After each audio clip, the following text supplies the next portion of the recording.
위를 지키기 위해서 오늘도 주예전에 나온 여러분 모두에게 하나님의 크신 은혜가 있기를 주님의 이름으로 축복합니다. 오늘 말씀을 듣기 전에 한번 우리 오래간만에 입술로 한번 고백하겠습니다.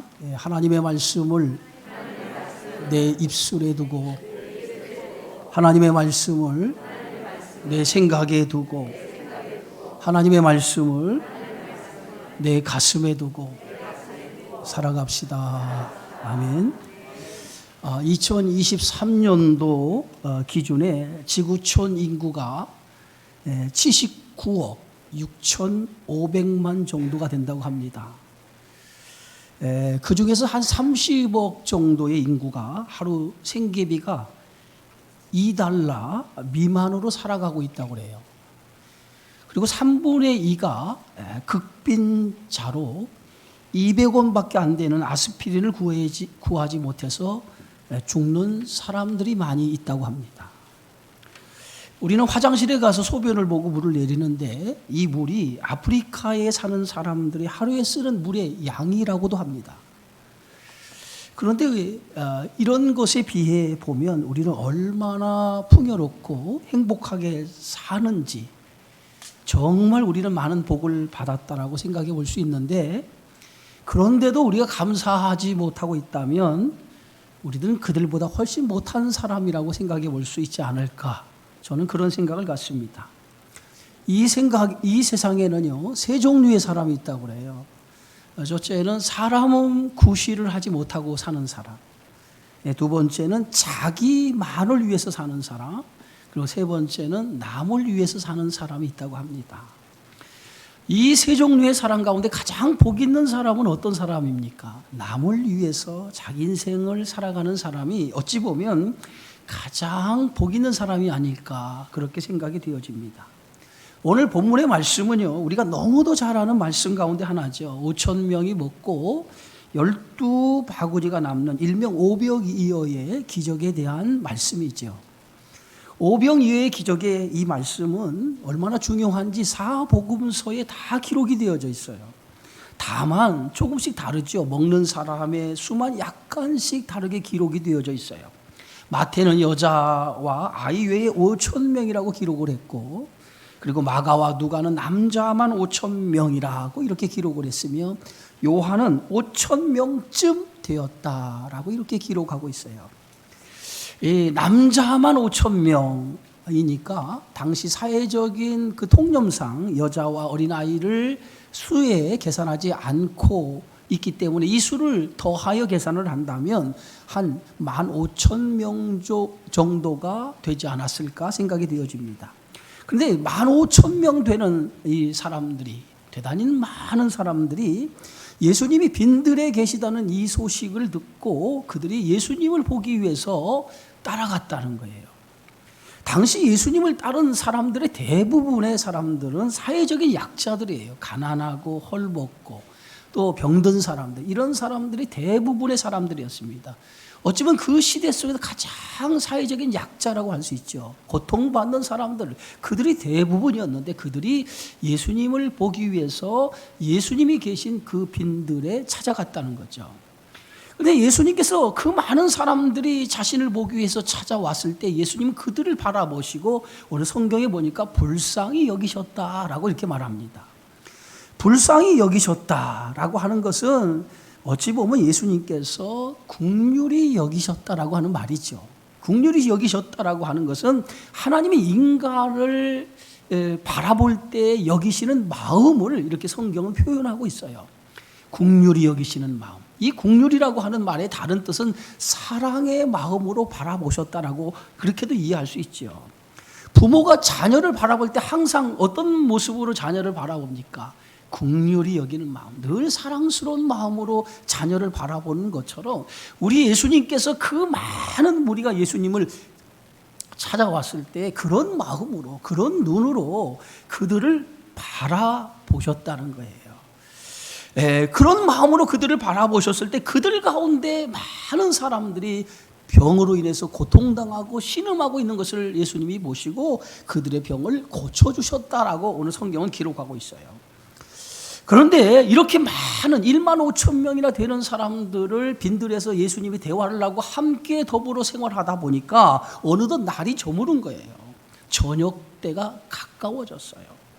그때 예수님의 제자들이 예수님께 나와서 이렇게 말씀합니다. 오늘 15절에 보니까 저녁이 되매 제자들이 나와 이르되 이곳은 빈들이요 때도 저물었으니 무리를 보내어 마을에 들어가 먹을 것을 사 먹게 하라고 하는 그러한 요청을 예수님께 하게 되어지죠. 날이 저물어 저녁 때가 되었으니 이곳은 먹을 것이 없는 빈들이라는 거예요. 그러니까 빨리 그들을 돌려보내서 집에 가서 먹을 것을 해결할 수 있도록 해달라고 하는 것이 제자들의 요청이었어요. 예수님은 그 제자들의 요청을 듣고 나서 이렇게 말씀을 합니다. 오늘 16절에 보니까 갈 것 없다. 너희가 먹을 것을 주라 라고 말씀합니다. 보낼 것이 없다는 거예요. 너희가 그들의 먹을 것을 해결해 주라 라고 예수님이 말씀합니다.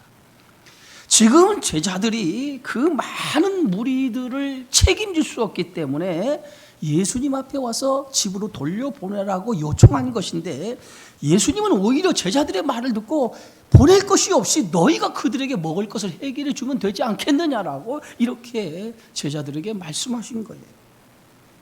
제자들은 예수님의 말씀을 듣고 오늘 17절에 이렇게 얘기합니다. 우리에게는 떡 5개와 물고기 2마리 뿐입니다. 제자들의 대답은 아주 간단했어요. 우리에게는 이 많은 무리를 먹일 수 있는 양식이 없습니다. 가지고 있는 것은 물고기 2마리, 떡 5개가 전부입니다. 도저히 이 많은 사람을 먹일 수 없다는 대답이죠. 제자들의 대답은 극히 현실적이고 그리고 이 상황 속에서 할 수 있는 대답이었어요. 예? 물고기 2마리, 보리떡 5개는 먹일 수 없지요, 그 많은 사람을. 그런데 예수님께서 그것을 모르고 제자들에게 무리를 보내지 말고 너희가 먹을 것을 해결해 주라고 말씀하셨을까요? 예수님께서는 제자들에게 이런 말씀을 하실 때 뭔가 예수님의 뜻이 있어서 제자들에게 그렇게 말씀하셨다라고 우리는 생각해 볼 수 있어요. 그리고 또한 이렇게 말씀하신 이유는 제자들의 이런 상황 속에서 어떻게 제자들이 나오는지를 보기를 원하셨다라고도 생각해 볼 수 있을 겁니다. 예수님이 제자들에게 너희에게 먹을 것을 주라라고 했을 때에 제자들의 생각은 제일 먼저 자신들이 가진 것을 먼저 생각했다는 거예요. 떡 5개, 물고기 2마리. 이것이 자신들이 가지고 있는 거예요. 나누어 주라고, 먹을 것을 주라고 했을 때 그들은 이 많은 무리는 이것을 가지고 먹일 수 없다라고 그들이 판단했습니다. 그래서 오늘 제자들은 오늘 예수님께 17절에 보니까 우리에게 있는 것은 떡 5개와 물고기 2마리 뿐입니다라고 대답했던 겁니다. 지금 제자들은 현실적인 상황을 지금 얘기하고 있는 거죠. 떡 5개와 물고기 2마리로 뭘 할 수 있단 말입니까? 예? 이것을 가지고는 이 많은 사람을 먹일 수 없습니다. 이것은 한 사람의 양식조차도 부족한 겁니다 라고 얘기한 거예요. 지금 제자들은 무엇을 보고 지금 예수님 앞에 대답을 하죠? 현재 놓여진 현실과 상황을 보고 예수님 앞에 대답을 한 거예요. 지금 그들은 당장 눈앞에 보이는 현실과 상황을 보고 예수님 앞에 대답을 한 겁니다. 그런데 그들이 하나 놓친 것이 하나 있어요. 뭘 놓쳤습니까? 현실과 상황 속에 저희들과 함께한 예수님이 계시다라고 하는 것을 놓쳤다는 거예요. 믿음이라고 하는 것은 보이지 않는 것을 볼 수 있는 눈을 갖는 것이 믿음이라는 거예요. 이스라엘 백성이 예굽에 나왔을 때 홍해를 바다를 마주하죠.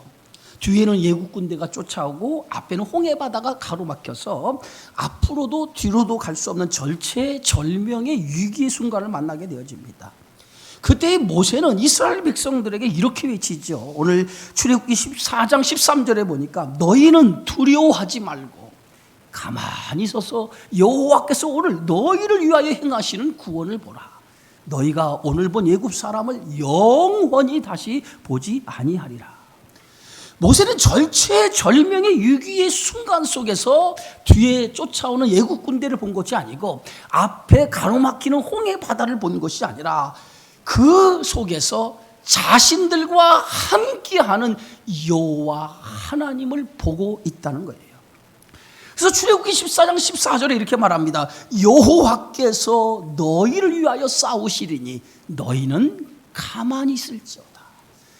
절체절명의 위기 순간이지만 모세가 본 것은 하나님께서 저들과 함께 하신 것뿐만 아니라 저들을 위해서 싸우시는 하나님이시라고 하는 것을 모세는 믿음의 눈으로 바라보았다는 겁니다. 이것이 오늘 이스라엘 백성과 지도자 모세와 영적인 차이라고 하는 것입니다. 믿음이라고 하는 것은 계산적인 것이 아니라는 거예요. 1 더하기 1 숫자적으로 보면 그 답은 2입니다. 정확하지요? 그러나 믿음이라고 하는 1 더하기 1을 이 2가 아니라 믿음을 거기에 대비해 보면 무한대의 수가 나올 수 있다는 거예요. 이스라엘 백성이 미디안과 싸울 때 미디안 군대의 숫자는 12만 5천 명이 되는 어마어마한 군사를 가지고 있었어요. 그런데 이스라엘 군대는 미디안 군대와 싸우기 위해서 군사를 모집했을 때 그 숫자가 3만 명에 불과했습니다. 3만 명의 군사를 가지고 12만 5천 명이라고 하는 미디안 대군과 전쟁 싸움을 치러야만 했어요. 그런데 하나님께서는 이 3만 명을 가지고 12만 5천 명이나 미디안 군대와 전쟁을 치러야 되는데도 불구하고 3만 명의 군대가 많다고 하시면서 전쟁을 두려워하는 자가 있다면 그 두려워하는 자를 다 돌려보낼 것을 하나님이 말씀을 하죠. 그래서 전쟁에 두려움을 갖는 사람을 다 돌려보냈더니 남은 자가 10,000명이 되었다는 거예요. 그런데 하나님 여기서 그치지 아니하고 기드온에게 이렇게 말씀합니다. 10,000명도 많다, 10,000명도 많다. 그러면서 그들을 물가로 데리고 가서 물을 마시게 하라고 말씀합니다. 여러분, 10,000명의 군사를 가지고 12만 5천 명과 싸운다면 12대 1인데 그것도 하나님이 많다라고 말씀하시고 그러면서 물가로 데리고 가라는 거예요. 그래서 10,000명을 물가로 데리고 가서 그들에게 물을 마시는데 무릎을 꿇고 마시는 사람과 무릎을 꿇고 마시는 사람과 그리고 손으로 움켜서 물을 마시는 사람들로 구분할 수 있어요. 무릎을 꿇고 물을 마시는 사람이 9,700명이었고 손으로 움켜서 개처럼 핥아서 물을 마시는 사람이 300명이었어요. 그런데 하나님께서는 물을 먹는 모습을 보시고 손으로 물을 떠서 핥아서 먹는 사람 300명 외에는 다 돌려보내라고 말씀을 합니다. 왜 300명일까? 물을 손으로 떠서 경계심을 가지고 물을 핥아 먹였기 때문에 300명을 남겨놓으라고 우리는 보통 이렇게 생각할 수 있어요. 그러나 그것이 아니라는 거예요. 300이라는 숫자가 가장 작은 숫자였기 때문에 그렇다는 거예요. 오늘 성경의 말씀은 사사기 7장 2절이 정확하게 그 답을 우리에게 가르쳐주고 있어요. 이는 이스라엘이 나를 거슬러 스스로 자랑하기를 내 손이 나를 구원하였다 할까 함이니라. 10,000명이라는 숫자, 9,700명이라는 숫자를 가지고 전쟁에 승리했다면 적어도 그들 생각 속에는 9,700이라는 숫자 가지고 우리가 12만 5천 명을 우리 힘으로 이겼다라고 생각할 수도 있었다는 거예요. 그래서 300명을 선택한 이유 300이라는 숫자를 가지고 12만 5천 명을 싸우면 그들의 생각 속에 우리 힘으로 이 전쟁은 이길 수 없었다라고 하는 것을 생각하기 위해서 그들이 스스로 고백하기 위해서 300명을 선택했다는 거예요. 하나님은 언제나 크기나 숫자로 싸우지 않는다는 거예요. 우리는 항상 무엇을 할 때 크기, 숫자 이것에 가장 민감합니다. 그것에 의해서 세상이 움직인다고 생각하고 있는데 하나님은 크기나 숫자를 가지고 세상을 움직이지 않는다는 거예요. 언제나 하나님은 당신의 능력을 가지고 세상을 움직이는 것을 여러분 믿으셔야 됩니다. 다윗은 골리앗과 싸울 때도 계산하지 않았어요. 현실적으로 보면 다윗은요 골리앗과의 싸움에서 상대가 되지 않습니다. 골리앗은 아주 싸움을 잘하는 그러한 그 블레셋 장수 중에 뛰어난 장수입니다. 골리앗은 소년이에요. 예? 그런 소년이 싸움을 잘하는 골리앗과 싸워서 이긴다고 하는 확률은 얼마나 되겠어요? 제로에 가까울 수밖에 없어요. 그런데 다윗은 이 골리앗과 싸울 때에 자신이 어떤 크기로 싸우지 않았다는 거예요. 그는 믿음으로 싸웠다는 거예요. 다윗은 골리앗과 싸움에 나갈 때 이렇게 고백합니다. 너는 칼과 창과 단창으로 내게 나아오지만은 나는 만군의 여호와의 이름으로 내게 나아가노라. 이것이 다윗이 고백한 고백이었어요. 다윗은 자신의 힘을 의지하지 아니하고 만군의 여호와, 세상의 크기나 세상의 숫자를 의지하고 나가지 아니하고 만군의 여호와를 의지하는 믿음으로 골리앗을 상대했다는 거예요. 결국은 그 싸움의 승패는 어떻게 결정났습니까? 다윗의 물맷돌이 골리앗의 정수리에 맞춰 한 방에 골리앗이 무너진 줄 믿습니다. 이것이 뭐냐? 네가 싸움, 어떤 인생을 살아가는 일에 있어서 우리가 귀 기울여서 드려야 할 말씀이라는 거예요. 역대상 21장에 보면 다윗의 인생 가운데 몇 가지 안 되는 불순종의 사건이 기록되어 있는데, 그 말씀을 보면 다윗이 사탄의 충동으로 인해서 요압과 백성의 지도자들에게 전쟁에 나갈 만한 그런 백성의 수를 계수하라고 명령을 내립니다. 전쟁에 나갈 만한 그 숫자를 조사해 보라는 거예요. 다윗의 이런 행동은 하나님을 불신하는 행동이었습니다. 지금까지 모든 전쟁의 승리는 다윗이 얼마나 많은 군사력을 가지고 있느냐, 언제나 용맹한 숫자를 많이 가지고 있느냐, 여기에 전쟁의 승패를 이룬 것이 아니라 하나님이 함께 하심을 통해서 전쟁의 승패를 가져온 거예요. 그런데도 불구하고 다윗은 인간적인 생각으로 전쟁에 나가 싸울 만한 숫자를 계수하라, 조사라고 명령을 내린 거예요. 그것에 하나님은 크게 진노를 하게 되어져요.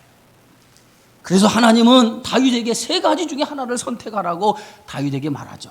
첫째는 3년 이 너의 불순종으로 해서 3년 기근을 당할 것인지, 아니면 석 달을 적군에게 패하여 쫓김을 당하든지, 아니면 전염병이 사흘 동안 유행할지, 이 세 가지 중에 하나를 선택하라고 다윗에게 말씀하죠. 전능하신 하나님을 의지하지 못하고 숫자나 크기에 의지했던 다윗에게 하나님은 이 세 가지 중에 하나를 선택할 것을 말씀을 하죠. 다윗은 그 하나님의 말씀 앞에 세 가지 중에 하나를 선택하는데, 그 선택은 사흘 동안 전염병을 내려줄 것을 선택을 합니다. 결국은 이 전염병으로 인해서 7만 명이 되는 이스라엘 백성들이 무참하게 죽어갔어요.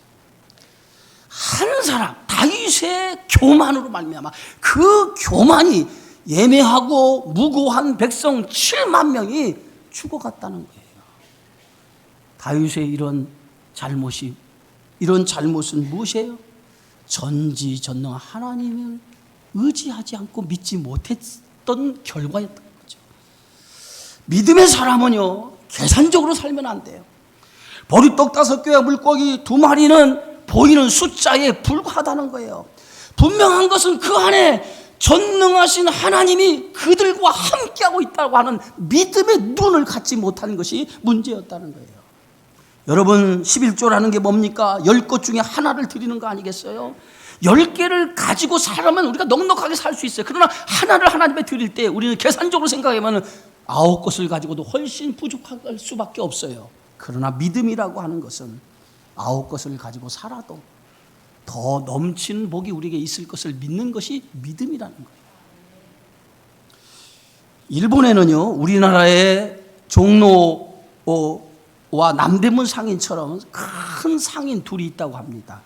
교토 상인과 오사카 상인이 있는데, 이들이 운영하는 점포 하나가 보통 500년에서 600년 정도 되었다고 하죠. 근데 이 점포는 아무나 갖고자 해서 가질 수 있는 그런 점포가 아니라고 그래요. 돈이 많은 사람도 점포를 갖고 싶어도 조건을 갖추지 않으면 절대로 이 점포를 내주지 않는다는 거예요. 그 중에서도 이 오사카 상인의 상도, 장사하는 사람의 돌이 18가지가 있다고 그래요.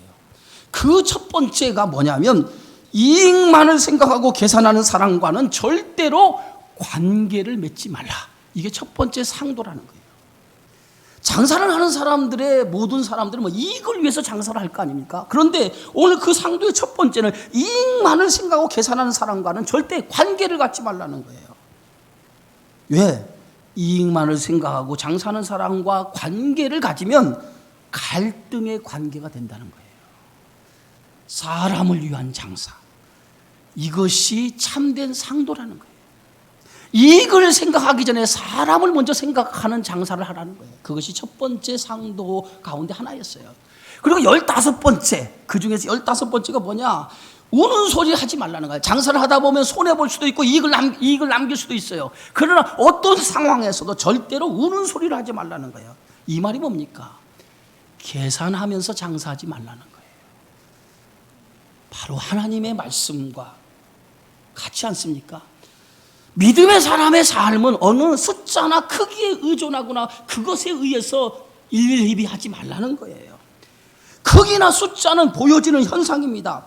그 보여지는 현상보다 더 중요한 것은 보이지 아니하는 하나님의 능력이 언제나 우리와 함께함을 믿어야 된다는 거예요. 믿음이라고 하는 것은 바로 그것을 바라보고 믿는 것이 믿음이라는 거예요.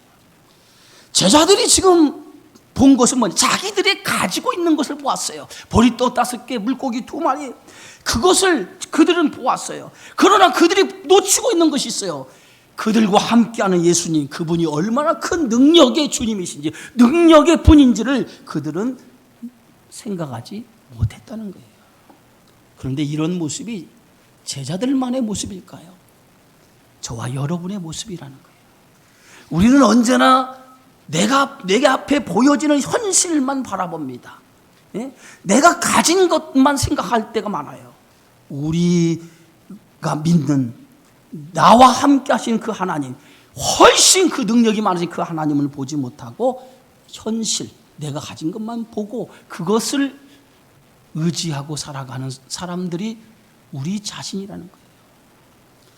문제 앞에서 나를 보기보다는 능력의 근원 되시는 주님을 믿음이라는 렌즈로 볼 수 있는 그러한 성도가 되어지기를 주의 이름으로 축원합니다. 두 번째는 제자들은 지금 보리떡 5개, 물고기 2마리를 가지고 있음에도 불구하고 부족하고 모자란 것을 생각을 했어요. 이것으로 어떻게 이 많은 사람들을 먹일 수 있을까? 응? 보리떡 5개, 물고기 2마리, 이것을 하찮게 여겼다는 거예요. 자신이 가진 것을 소중하게 여기지 않은 것, 별것 아닌 것으로 생각하는 사람이, 그런 사람은 인생의 성공을 가져올 수 없어요. 내가 가지고 있는 것, 이것이 얼마나 소중하고 얼마나 귀한 것인가를 인정할 줄 아는 사람이 돼야 돼요. 문제 있는 사람은요, 꼭 문제만 봐요. 아이들에게 먹을 것을 나누어 주면 아이들이 자기 것이 많다고 생각하는 아이는 많지 않아요. 꼭 다른 아이가 가진 것이 자기보다 더 많이 가지고 있다고 생각을 해요. 관점의 전환이 필요한 거예요. 없다고 생각하지 말고 내게 있는 것을 먼저 생각할 줄 아는 그러한 신앙, 그러한 믿음이 있어야 된다는 거예요. 아무것도 없는 거하고 보리떡 5개, 물고기 2마리가 있는 거하고는 천지 차이인 거예요. 그래도 보리떡 5개, 물고기 2마리가 있는 거예요. 아무것도 없는 것보다 나은 거예요. 우리가 소변 보고 내리는 물 가지고 하루를 살아가는 사람도 있는데, 우리가 먹는 양식의 20분의 1을 가지고 하루를 살아가는 사람들도 있는데, 그 생각을 하지 않고 내가 가진 것이 터무니없이 부족하다, 부족한 것만 생각하는 사람은 자신이 가진 것을 누리고 살지 못하는 사람이에요. 그러니까 남에게 베풀지를 못하는 거예요. 우리가 가지고 있는 것, 비록 적은 것이라도 내가 가지고 있는 것, 이것에 대해 감사하고 집중하시기를 바랍니다. 제자들도 자신이 가지고 있는 보리떡 5개, 물고기 2마리가 얼마나 중요한 것인지를 알지 못했어요. 아무것도 없는 거하고 보리떡 5개, 물고기 2마리 있는 것은 엄청난 차이예요. 이것밖에 없습니다라고 생각하지 말고 이것도 있네 라고 생각의 전환을 가져보시기 바랍니다. 아무것도 없네 라고 생각하지 말고 이것도 있네 라고 생각하시면 이것을 통해서 하나님은 역사하시는 것을 믿으시기 바랍니다. 한 달란트 받은 종이 예 악하고 게으른 종이라고 책망을 받았나요? 한 달란트를 작게 여기기 때문이에요. 한 달란트 이거 가지고 뭐하지? 라고 하는 그 한 달란트를 작게 여겼기 때문에 그 한 달란트 받은 사람은 결국은 주인으로부터 책망을 받은 거예요. 자기가 가지고 있는 거 비록 한 달란트라지만 이 한 달란트에 집중해야 돼요. 예? 이 한 달란트 받은 이것을 나에게 주셨다는 것에 감사하고 그것을 통해 최선을 다하게 되어지면 한 달란트가 변하여서 10달란트가 될 수 있고 더 많은 것을 남길 수도 있다는 거예요. 나에게 있는 것을 집중하고 그것에 대해서 감사하게 되어지면 하나님은 감사할 때 더 큰 것으로 주신다는 것을 믿으시기를 바랍니다. 믿음은 나에게 있는 것을 감사할 줄 아는 게 믿음이에요. 그 감사가 충만할 때 내 삶의 기쁨과 내 삶을 감사가 지배하게 되면 더 많이 가진 사람보다 더 행복하고 더 즐겁고 더 기쁘게 살아갈 수 있음을 믿으시기 바랍니다. 많이 있어서 가진 사람이 나는 아무것도 없네 라고 이렇게 생각하면 그 사람은 불행한 사람 아닙니까? 그러나 적은 것 가져도 나는 많이 가진 사람처럼 내 적은 것에 대해 행복하고 만족함을 느끼면 그 사람이 최고로 행복한 사람 아니겠어요? 그것이 믿음이라는 거예요. 제자들에게는 지금 보리떡 5개 물고기 2마리만 있는 것이 아니에요. 무에서 유를 창조하신 예수님이 함께 하세요. 우리는 세상을 살아가면서 없는 것을 생각하기 이전에 언제나 주님이 나와 함께 하심을 믿으시기를 바랍니다. 예수님은 이제 제자들에게 그 물고기 2마리 그 다음에 보리떡 5개를 가져오라고 이렇게 말씀을 하죠. 그리고 나서 그 보리떡 5개 물고기 2마리를 가지고 무리들을 먹이기에 턱없이 부족한 그것을 가지고 예수님은 축사하시기 시작을 해요. 그리고 축사를 하신 다음에 그것을 떼어서 제자들에게 줍니다. 그리고 제자들에게 다시 이것을 너희가 무리들에게 나누어 주라고 얘기를 하죠. 여러분, 보리떡 5개 물고기 2마리 그것을 축사하시고 제자들에게 나눠주고 제자들을 통해서 그것을 무리들에게 나누어 주라고 했어요. 제자들은 그것을 받아서 이제 무리들에게 15,000명 되는 무리들에게 나누어 주기를 시작을 했어요. 어떤 일이 일어났습니까? 놀라운 일이 일어나기 시작을 했어요. 보리떡 5개 물고기 2마리가 15,000명이 되는 사람들을 다 배불리 먹였다고 오늘 성경은 기록하고 있고 배불리 먹인 것뿐만 아니라 12바구니가 남았다고 기록하고 있어요.